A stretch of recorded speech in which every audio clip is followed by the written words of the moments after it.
Hello guys, नमस्ते। जो अपना विलेन चैप्टर चल रहा है गाइज, उसमें अपन बात कर रहे हैं अभ्यास प्रश्न के। और अपन ने लिया है अभ्यास प्रश्न 2.20। अब ये क्या कह रहा है कि शक्कर के 5% द्रव्यमान जलीय विलेन का हिमांक 271 केल्विन है। यदि शुद्ध जल का हिमांक 273.15 केल्विन है तो ग्लूकोज के 5% जलीय विलयन के हिमांक की गणना कीजिए। तो गाइस, सबसे पहले तो अपन को इस प्रश्न में क्या करना है कि ग्लूकोज का जो 5% जलीय विलयन है उसका हिमांक ज्ञात करना है। तो अपन यहाँ लिख रहे हैं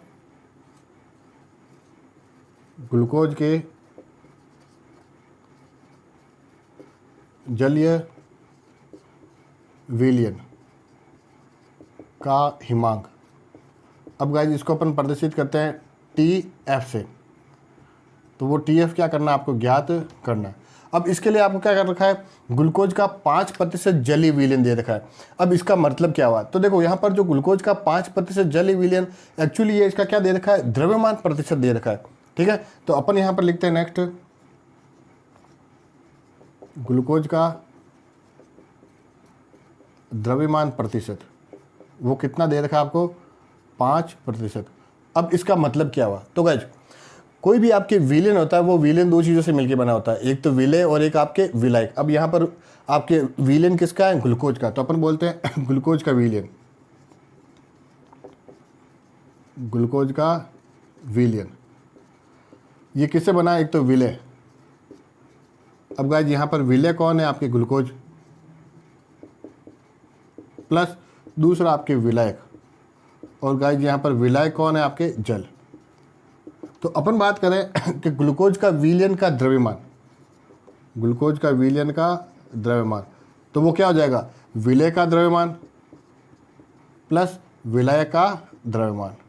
ठीक है, अब अपन मान रहे हैं कि जो ग्लूकोज का जलीय विलयन है उसका जो आपके कुल द्रव्यमान है वो है आपके 100 ग्राम।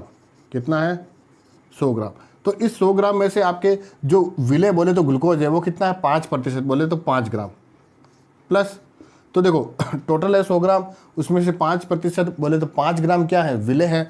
तो आपके विलेय का द्रव्यमान कितना हो जाएगा, 95 ग्राम।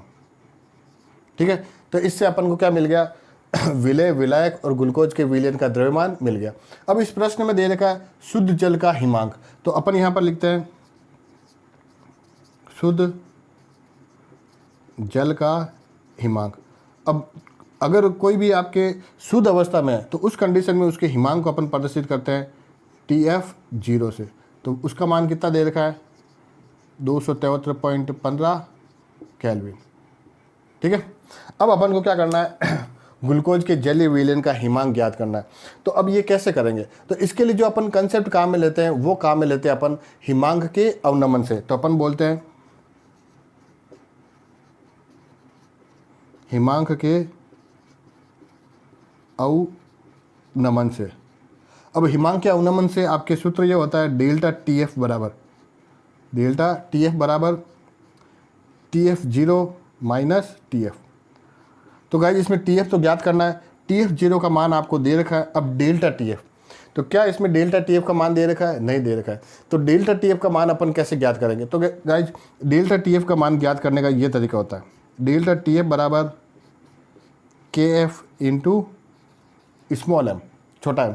अब ये छोटा m क्या होता है, तो गाइस छोटा m तो होती है आपकी मोललता। छोटा m तो क्या होता है, मोललता। और आपके यहाँ पर एक है KF। अब ये KF क्या है, तो इसे मोलल अवनमन स्थिरांक कहते हैं। तो ये क्या है आपके मोलल अवनमन स्थिरांक। ठीक है, अब आपके देखो ये सूत्र अब इस तरह से चेंज होगा, डेल्टा TF बराबर KF इंटू आपके m क्या है, मोललता। और मोललता भी किसकी, आपके ग्लूकोज के विलयन की। अब मोललता का सूत्र ये होता है विलेय का द्रव्यमान। अब विलेय कौन है यहाँ पर, ग्लूकोज। तो अपन यहाँ लिख रहे हैं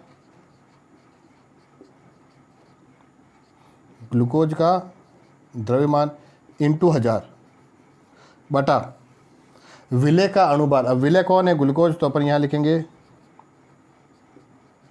ग्लूकोज का अणुभार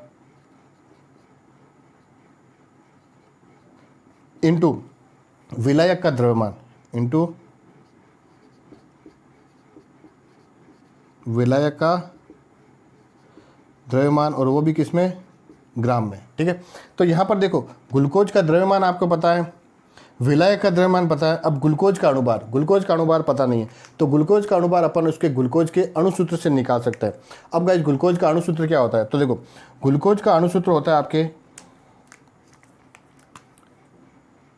C6H12O6। ठीक है, तो गाइस देखो यहाँ पर एक कार्बन के परमाणु का परमाणु भार होता है 12। अब यहाँ पर कार्बन के कितने परमाणु का, हमारे 6 हैं, तो इंटू 6, प्लस हाइड्रोजन के एक परमाणु का परमाणु भार होता है 1। अब यहाँ कितने काम आ रहे हैं, 12, तो इंटू 12, प्लस ऑक्सीजन के एक परमाणु का परमाणु भार होता है 16, और यहाँ कितने काम आ रहे हैं, 6, तो इसलिए इसको क्या करेंगे, 6 से गुणा करेंगे। ठीक है, तो अब आपके क्या हो रहा है, ये 72 प्लस ये 12 प्लस और ये हो गया 96, तो ऑल ओवर टोटल हो जाएगा आपके 180। ठीक है, तो इसको अपन बोलेंगे 180 आपकी ग्राम मोल इनवर्स। तो ये क्या मिल गया, आपके ग्लूकोज का अणुभार मिल गया। अब गाइस इसमें आपके देखो क्या हो रहा है, डेल्टा TF का मान निकल जाएगा, इन सब का मान पता चल गया। अब आपको KF का मान निकालना है। KF बोले तो मोलल अवनमन स्थिरांक। अब KF का मान कहाँ से निकलेगा, तो गाइज KF का मान निकलेगा आपके शक्कर के 5% जलीय विलयन से। अब क्यों, तो देखो आपके जो ग्लूकोज का जलीय विलयन है उसमें भी विलायक कौन है, जल, और शक्कर के जलीय विलयन में उसमें भी विलायक कौन है, जल। और हमेशा ध्यान रखना जो आपके KF होता है मोलल अवनमन स्थिरांक, वो आपके निर्भर करता है किस पर, विलायक की प्रकृति पर। अब चूंकि दोनों में विलायक की प्रकृति बराबर है, इसका मतलब या समान है, इसका मतलब दोनों के लिए KF का मान क्या होगा, समान होगा। तो KF का मान निकालेंगे अपन शक्कर के 5% जलीय विलयन से। अब कैसे निकालते हैं, तो देखो तो अपन लिखते हैं यहाँ पर शक्कर के 5% जलीय विलयन से। अब वापस वही चीज़ कि यहाँ पर ये 5% क्या कह रहा है, तो 5% में वापस वही चीज़ आपके यहाँ पर विलयन का द्रव्यमान बराबर। अब इसमें एक तो विलय कौन है, शक्कर, प्लस विलय कौन है, जल। अगर कुल अगर माने तो वो है आपके 100 ग्राम, तो उसमें 5 ग्राम तो क्या हो जाएगी, शक्कर हो जाएगी, और 95 ग्राम क्या हो जाएगा, आपके जल हो जाएगा। ठीक है, अब गाइज इसके लिए आपके ये अपन सूत्र कहाँ मिलेंगे, डेल्टा TF बराबर KF इंटू M। ठीक है, तो गाइज यहाँ पर बात करते हैं डेल्टा TF। तो डेल्टा TF का सूत्र क्या होता है, वो ये होता है आपके TF0 माइनस TF बराबर KF, और यहाँ पर क्या है, मोललता। तो मोललता का सूत्र अभी अपन ने बताया, मोललता का सूत्र क्या होता है, विलय का द्रव्यमान। अब यहाँ पर विलय कौन है, शक्कर, तो अपन लिखेंगे शक्कर का द्रव्यमान इंटू 1000 बटा विलय का अणुभार। अब यहाँ पर कौन है, शक्कर है, तो अपन लिखेंगे शक्कर का अणुभार इंटू विलय का द्रव्यमान, इंटू विलय का द्रव्यमान, और ये किस में रहेगा, ग्राम में। अब शक्कर का अणुभार कहाँ से निकालेंगे, तो वो निकालेंगे शक्कर के अणुसूत्र से। अब शक्कर का अणुसूत्र ये होता है C12 H22 और O11। ठीक है, अब C12 कार्बन के एक परमाणु का परमाणु भार होता है 12। अब यहाँ पर कितने परमाणु का हमारे 12, इसलिए 12 को 12 से गुणा करा, प्लस हाइड्रोजन के एक परमाणु का परमाणु भार होता है 1, और यहाँ पर काम आ रहे हैं 22, प्लस ऑक्सीजन के एक परमाणु का परमाणु भार होता है 16, और यहाँ पर काम आ रहे हैं आपके 11। ठीक है ना, तो अब आपके क्या होगा, 12 12 144 प्लस 22 प्लस 176 बराबर 6 4 10 और 2 12, 8 2 10 और 4 14, 2 2 4 सॉरी 342 ग्राम मोल इनवर्स। तो इस तरह से अपन ने क्या करा, शक्कर का अणुभार निकाल लिया। अब यहाँ से आपको KF की वैल्यू मिलेगी, कैसे मिलेगी, तो देखो TF0 का मान तो ये रहा 273.15 माइनस TF। तो देखो यहाँ पर दे रखा है जलीय विलयन का हिमांक कितना दिया, 271, बराबर केफ आपको निकालना है इंटू शक्कर का द्रव्यमान वो दे रखा है 5 इंटू 1000 बटा आपके क्या है शक्कर का अनुभार अपन ने निकाला 342 इंटू विलय का द्रव्यमान वो है आपके 95। ठीक है, अब 273.15 माइनस 271, तो इसमें यहाँ पर मिलेगा आपको 2.15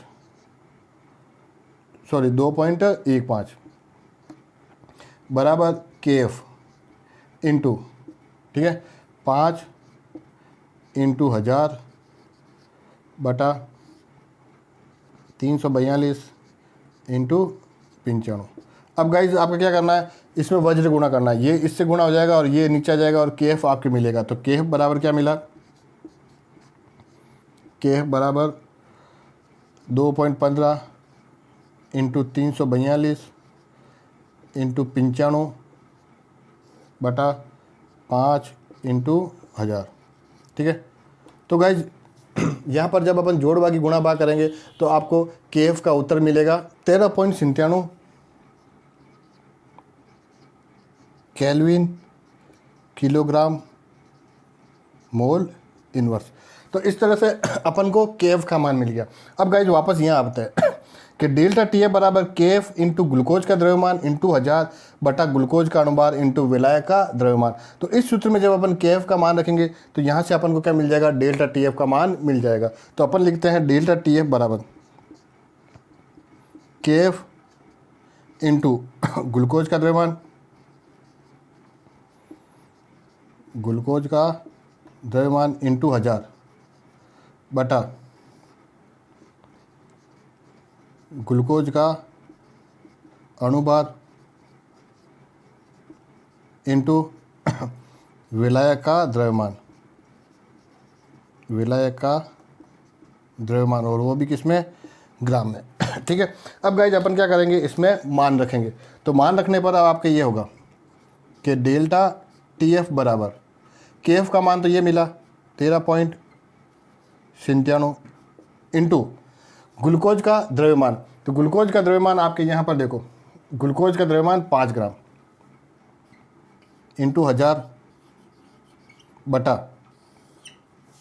ग्लूकोज का अणुभार वो अपन ने निकाला और वो है आपकी 180 इंटू विलायक का द्रव्यमान, ये रहा विलायक का द्रव्यमान 95 ग्राम। ठीक है, तो गाइज यहाँ पर जब अपन जोड़ बाकी गुणा भाग करेंगे तो अपन को डेल्टा टी एफ का मान मिलेगा 4.08। तो अपन यहाँ लिख रहे हैं डेल्टा टी एफ बराबर 4.08 और आपके केल्विन। तो गाइज देखो यहाँ से अपन को डेल्टा टी एफ का मान पता चल गया, टी एफ 0 अपन को पता है, तो यहाँ से क्या मिल जाएगा, टी एफ का। तो अपन लिखते हैं डेल्टा टी एफ बराबर T F 0 minus T F. तो मान रखते हैं, तो डेल्टा टी एफ का मान तो है आपके 4.08 बराबर टी एफ 0 आपके कितना है 273.15 और माइनस टी एफ। अब गाइज माइनस का टी एफ इधर आगे क्या हो जाएगा, प्लस का टी एफ बराबर, और 4.08 उधर जाके क्या हो जाएगा, माइनस में। तो अपन लिखेंगे 273.15 माइनस 4.08। तो गाइज इसमें जब अपन माइनस करेंगे तो माइनस करने पर आपको अंतिम उत्तर मिलेगा 269.07। तो यहाँ पर अपन लिख रहे हैं टी एफ बराबर 269.07 और आपके केल्विन। तो इस तरह से आपके टी एफ का मान ज्ञात किया जाता है। धन्यवाद।